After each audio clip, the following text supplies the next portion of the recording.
Hello everyone, senior journalist CS Rao గారు స్టూడియోలో ఉన్నారు. వెల్కమ్ చెప్పేద్దాం. Hello sir. Hello. Jaganmohan Reddy గారు బెంగళూరు వెళ్ళటం జరిగింది సార్. సో మళ్ళీ వస్తారంటారా? ఎందుకని కొత్తగా ఇప్పుడు సర్క్యులేట్ అవుతుంది న్యూస్?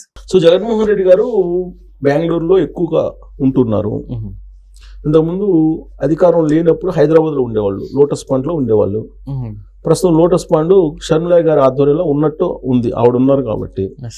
సో ఆయన ఓడిపోయిన తర్వాత 2024లో బెంగళూరుకి తన స్థావరాన్ని మార్చేశారు. ఇప్పుడు జగన్మోహన్ రెడ్డి గారు ఆంధ్రప్రదేశ్ని దాదాపుగా వదిలిపెట్టేసినట్టే ప్రజల్లో ఉన్నటువంటి టాక్. ఎందుకంటే ఆయన వారానికి 2 రోజులు అంటే మంగళ బుధవారాలు ఉంటారు. బుధవారాలు, మంగళవారం మధ్యాహ్నానికి వస్తాడు, మళ్ళీ బుధవారం మధ్యాహ్నం నుంచి వెళ్ళిపోతారు. ఇది ఆయన షెడ్యూల్ గత కొంతకాలం నుంచి. ఓడిపోయిన తర్వాత కొన్ని వారాలు మిస్ అవుతుంటారు. కానీ ఈసారి వరుసగా మిస్ అయ్యారు. ఎందుకు మిస్ అయ్యారు అనే దాని మీద చర్చ జరుగుతుంది.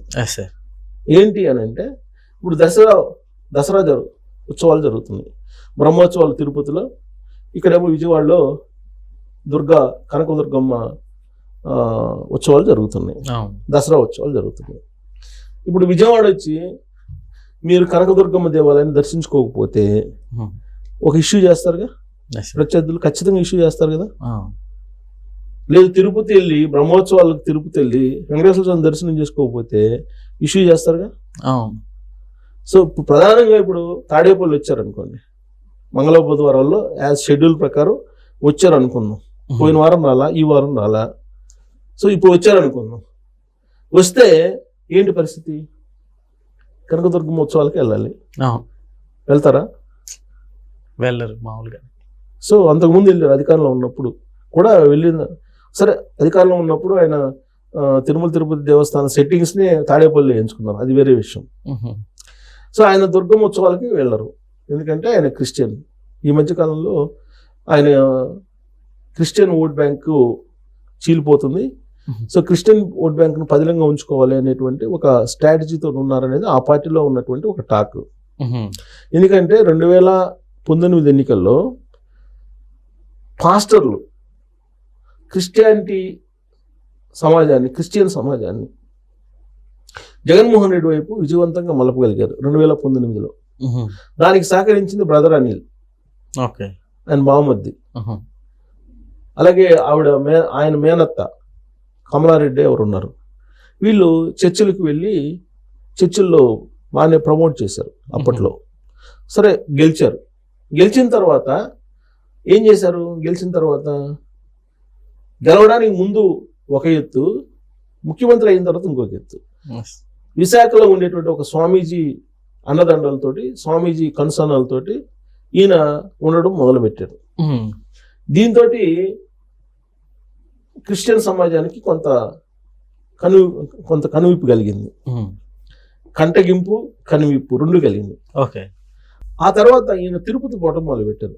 ముఖ్యమంత్రి హోదాలో తిరుపతి పోయారు. యాక్చువల్గా తిరుపతి పోతే డిక్లరేషన్ ఇవ్వాలి. నాన్ హిందూ అయితే, హిందూ ఏతరులు ఎవరు వెళ్ళినా డిక్లరేషన్ ఇవ్వాలి. కానీ ముఖ్యమంత్రి కదా, ఎవరు అడగరు, వెళ్ళిపోయారు. సీన్ కట్ చేస్తే వెంకటేశ్వర స్వామి మహత్యం ఎలా ఉంటుందో 2024 ఎన్నికల్లో కనిపించింది. సో ఇప్పుడు కనకదుర్గం కూడా అంతే పవర్ఫుల్. విజయవాడ కనకదుర్గమ్మ పవర్ఫుల్ అమ్మవారు. ఇప్పుడు దసరా ఉత్సవాలకి జరుగుతున్నాయి కాబట్టి తాడేపల్లికి వచ్చి దసరా ఉత్సవాలకు వెళ్ళకపోతే హిందూ సమాజం ఆలోచిస్తుంది, క్రిస్టియన్ సమాజం ఏమో ఒక కంట కనిపెడుతూ ఉంటుంది. అందుకని బహుశా ఈయన స్కిప్ అయ్యారు అనేది ఒక టాక్ నడుస్తుంది సోషల్ మీడియాలో కానీ, లేదంటే కొన్ని పోర్టల్స్లో కానీ నడుస్తున్నటువంటి అంశం ఇది. ఇంకా ఆయన బెంగళూరులో ఉంటున్నారు. ఆయన ఈ మధ్యకాలంలో కోర్టులో చేసినట్టు పిటిషన్ ప్రకారం ఈ నెలలో ఆయన యూరోప్ టూర్ ఏదో వెళ్తున్నారు. సో ఆ యూరోప్ టూర్కి పర్మిషన్ ఇచ్చింది కోర్టు. పర్మిషన్ ఇస్తూ ఏం చెప్పింది అని అంటే, మీరు యూరోప్ టూర్కి వెళ్ళి వచ్చిన తర్వాత ప్రతి శుక్రవారం మీరు కోర్టులో హాజరు కావాలి అని చెప్పారు. భౌతికంగా హాజరు కావాలి, వ్యక్తిగతంగా హాజరు కావాలి.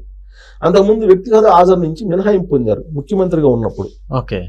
ముఖ్యమంత్రి అయిన తర్వాత వ్యక్తిగత హాజరు నుంచి మినహాయింపు పొందాడు. అంతకుముందు ముఖ్యమంత్రి కాకముందు ప్రతి శుక్రవారం నాంపల్లి సిబిఐ కోర్టుకు వచ్చేవాళ్ళు, నాంపల్లి కోర్టుకు వచ్చి హాజరయ్యేవాళ్ళు వ్యక్తిగతంగా.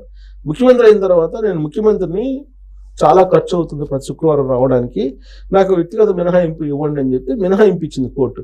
ఓకే. అదే కోర్టు ఇప్పుడు ఆ మినహాయింపు రద్దు చేసి మీరు కండిషన్ బెయిల్ తోటి మీకు యూరోప్ పర్యటనకు పర్మిషన్ ఇస్తున్నాము, మీరు యూరోప్ పర్యటన ముగించుకొని వచ్చిన తర్వాత వ్యక్తిగతంగా హాజరవ్వండి అని చెప్పి చెప్పింది. ఇది ఒక పార్ట్. బహుశా దీని మీద ఏం చేద్దామని చెప్పి న్యాయ కోవిదులతో మాట్లాడుకోవచ్చు, తప్పేం లేదు. ఓకే. ఇక మూడో కోణం ఏంటి, ఇప్పుడు ఈరోజు ఆయన పత్రికలో బ్లూ మీడియాలో వచ్చినటువంటి న్యూస్ ఏంటంటే, ఇప్పటి వరకు చంద్రబాబు నాయుడు గారు 71 సార్లు విజయవాడ అంటే అమరావతి నుంచి, అదే ఉండవల్లి నుంచి హైదరాబాద్ వెళ్ళారు. ఓకే. 70 సార్లు లోకేష్ గారు అమరావతి నుంచి హైదరాబాద్ వచ్చారు. హైదరాబాద్ అనేది వీళ్ళ కేర్ ఆఫ్ అడ్రస్, ఆంధ్రప్రదేశ్లో ఉండడం లేదు. వీళ్ళు ప్రత్యేక విమానాలని, హెలికాప్టర్ని విచ్చలవిడిగా వాడేస్తున్నారు అనేది వాళ్ళ పత్రికల్లో రాసినటువంటి న్యూస్. అలాగే పవన్ కళ్యాణ్ గారు అసలు ఆయన ఆంధ్రప్రదేశ్లో ఉండటం లేదు, మొత్తం హైదరాబాద్లో ఉంటున్నారు, సినిమా షూటింగ్లో బిజీగా ఉన్నారు, హైదరాబాద్లో ఉంటున్నారు, స్పెషల్ ఫ్లైట్లు వాడుతున్నారు ప్రభుత్వ ఖర్చుతోటి అని చెప్పి ఇవాళ రాసినటువంటి న్యూస్. లెక్కేశారు 70 సార్లు చంద్రబాబు నాయుడు గారు, 71 సార్లు లోకేష్ గారు, ఇలా లెక్కేసి లెక్కలతో సహా 71 సార్లు ఉండవల్లి నుంచి హైదరాబాద్ వెళ్ళారు, 70 సార్లు ఈయన వెళ్ళాడు, ఆయన డైలీ వెళ్తున్నారు, వీకెండ్ మొత్తం అక్కడే ఉంటున్నారు, ఇలా రాసుకుంటూ వచ్చారు. మంచిది, అది రాయటం కూడా మంచిది. ఎందుకంటే మనం కూడా ఇలాంటివి చాలాసార్లు ప్రస్తావిస్తున్నాం. ఎందుకంటే ఆంధ్రప్రదేశ్ ఆదాయాన్ని తీసుకొచ్చి హైదరాబాద్లో పోస్తున్నారు, ఆంధ్రప్రదేశ్ని అక్కడ కంప్లీట్గా ఆర్థికంగా నష్టపరిచేలా చేస్తున్నారు అనేది కూడా మనం చాలా సందర్భాల్లో చేసాం. వీళ్ళే కాదు అధికారంలో ఉన్నటువంటి వాళ్ళు కానీ, అధికారంలో లేనటువంటి వాళ్ళు కానీ హైదరాబాద్లో మకం, అధికారం లేకపోతే కంప్లీట్ హైదరాబాద్లో ఉంటున్నారు, అధికారంలో ఉన్నటువంటి వాళ్ళు వీకెండ్లో వస్తున్నారు. ఈ మధ్యకాలంలో ఒక మంత్రికి సంబంధించినటువంటి న్యూస్ కూడా వచ్చింది, హైదరాబాద్లో షెల్టర్ జోన్ చేసుకొని పంచాయతీలు చేస్తున్నారని. ఇది మంచిది కాదు.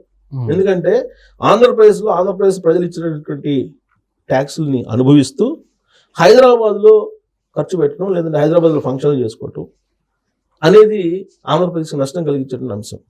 అయితే ఇక్కడ బ్లూ మీడియా రాసింది కదా, సేమ్ దాన్నే జగన్మోహన్ రెడ్డి గారికి వర్తింపజేస్తే అప్పుడు కరెక్ట్గా ఉండేది ఆ న్యూస్. ఇప్పుడు జగన్మోహన్ రెడ్డి గారు అధికారంలో ఉన్నప్పుడు ఎక్కడున్నారు, తాడేపల్లిలో ఉన్నారు కదా, అడుగు తీసి అడుగు పెట్టుకుని అక్కడే ఉన్నారు కదా. ఇప్పుడు ఎందుకు వెళ్ళారు బెంగళూరు? వారానికి మంగళవారం వచ్చి బుధవారం వెళ్ళిపోవటం ఏంటి? మరి ఇది కూడా వాళ్ళు రాయాలి కదా. ఆ రోజున జగన్మోహన్ రెడ్డి గారు తాడేపల్లి నుంచి అమరావతికి రావడానికి అంటే 6 కిలోమీటర్లకి హెలికాప్టర్ వాడారు కదా. అలాగే హెలికాప్టర్ లేకుండా ఆయన ఎక్కడికైనా వెళ్ళారా? ఆయన ఎంత దుబారా ఖర్చు పెట్టారు. యూకే వెళ్ళారు కదా ప్రత్యేక ఫ్లైట్లో. ఆ సందర్భంగా సెక్యూరిటీకి ఎంత ఖర్చు పెట్టారు. ఇవన్నీ లెక్కలు ఉన్నాయి కదా. ఇవి కూడా రాస్తే బాగుండేది. ఇప్పుడు చంద్రబాబు నాయుడు గారు అక్కడే ఉంటున్నారు, అక్కడే ఆయన పరిపాలన చేస్తున్నారు. సరే, చంద్రబాబు నాయుడు గారు హైదరాబాద్ వస్తున్నారంటే చంద్రబాబు నాయుడు గారు హైదరాబాద్ లో ఒక పార్టీ ఉంది, తెలుగుదేశం పార్టీ. వైఎస్ఆర్ కాంగ్రెస్ పార్టీ కేవలం ఆంధ్రప్రదేశ్ వరకే పరిమితం అని చెప్పావు కదా. హైదరాబాద్ లో పని లేదు, బెంగళూరులో పని లేదు, కర్ణాటకలో ఏం పని లేదు కదా. మరి కర్ణాటకలో ఎందుకుంటున్నారు, బెంగళూరులో ఎందుకుంటున్నారు అనేది కూడా రాసినట్టయితే వాళ్ళు బాగుండేది. అంటే గెలిచినప్పుడేమో ఆంధ్రప్రదేశ్లో, ఓడిన తర్వాత ఏమో హైదరాబాద్లోనో బెంగళూరులోనో ఉండడం. ఇది ఒక్క చంద్రబాబు నాయుడు గారికి, లోకేష్ గారికి, పవన్ కళ్యాణ్ గారికి వర్తిస్తుందా? జగన్మోహన్ రెడ్డి గారికి వర్తించదా?